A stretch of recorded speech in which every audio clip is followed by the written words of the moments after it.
Hello. As you've heard, my name is Elsie. I've been a part of the youth program since the 6th grade, and I've been acolyting for even longer. I wanted to start this sermon by introducing myself a little bit. I'm a senior at GPS, and I'm planning to attend UTK next year. Go Vols! I've been an active participant in the youth group, attending regularly, as well as attending mission trips, happenings, ski trips, and more. The youth group is so important to me because I've met many of my best friends through this program and built extremely strong connections with all kinds of different people. And I love that the program has given me these opportunities. One of my favorite things to attend is our high schoolers' breakfast every Wednesday. Not just because of the delicious coffee from Stone Cup, but also because we just get to take some time every Wednesday to talk about almost anything.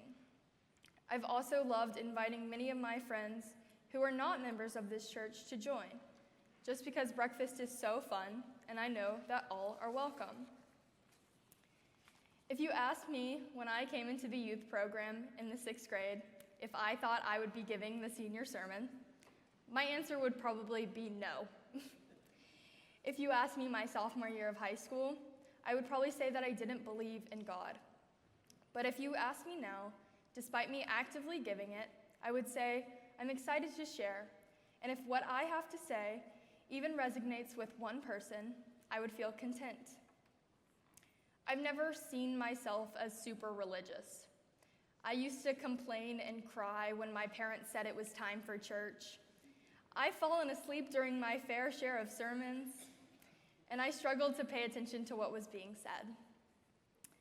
Church was just something I attended. It became a part of my schedule, but deep down, I was just attending because usually I was acolyting or my family was all at church. I much preferred youth group because 1, I didn't have to wake up so early, and 2, I didn't have to carry the heavy cross. One Sunday before I had to drive to church to acolyte, I was complaining to my father. I think I said something along the lines of, "Dad, do we really have to go? It's too early for this." My father responded with something that stuck with me to this day. "Elsie, it's only an hour, but I encourage you to listen. You may learn something, and if you can't listen, just take time to reflect." Now, that may not seem like much, but I vividly remember church that day because I was actively listening. And lo and behold, my father was right. I did listen, and I continued to listen to the Gospels, readings, stories, and sermons, and I learned. Here are some of the things that I found out after I started to listen to learn, not listen to hear. Beware, I don't know how I didn't know some of these before. First, I learned that the Bible is made up of multiple books, and some of them are Old Testament, and some of them are New Testament. There are about 66 different books, and that's so interesting to me because of how many different viewpoints we can learn from, and I originally thought that the Bible was just one book. Second, we have Lent because Jesus went into the woods alone for 40 days to rid himself of sins. That's why Lent is 40 days, and also why we give something up. I learned how Jesus wept, which made me realize that it was okay to grieve and feel, and that no one is truly perfect. I learned how Joseph forgave his brothers despite their jealousy and helped lead them to reconciliation and faith. And lastly, I learned about how Jesus got left in the temple when he was a child because he yearned to learn and ask questions. Hearing these stories made me grasp how much I didn't know before and how much I had missed while I simply wasn't paying attention. I continued to listen to the stories, and I learned more about the virtues. I learned how to love, how each of the values was hidden within bigger stories, and how to practice them in my own life. I worked to listen, to learn. I also worked to reflect.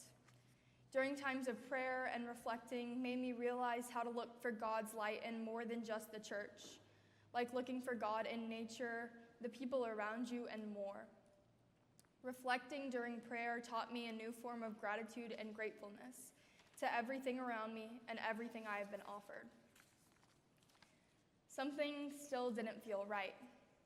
Although I could learn these values, I was still confused about the idea of God. When I was younger, the way people glorified God as some all-powerful, eternal being that could come down any moment and pass judgment on the entire world for a simple sin such as lying never made me super fond of the idea of God, and it never actually deterred me from lying. As I grew older, I realized that wasn't what God was about. I began to see him in a more positive light.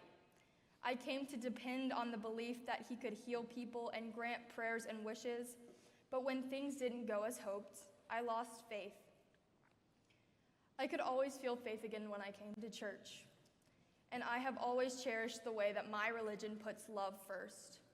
Even though I am a human who has sinned, I still feel loved. Even when I make mistakes, I can find love here. This community and this church are a haven for so many people, including me, because it doesn't matter who you are, what you believe, who you love, or what you've done. When you walk through the door, you are loved. This community is more than just a building or a religion. It is about the people who make it up and continue to bring love through those doors. So, if you take anything from this sermon, remember to listen, learn, and love, and to take a line from the gospel today. Do not doubt, but believe, because God's love will always be with you, even when you can't feel it.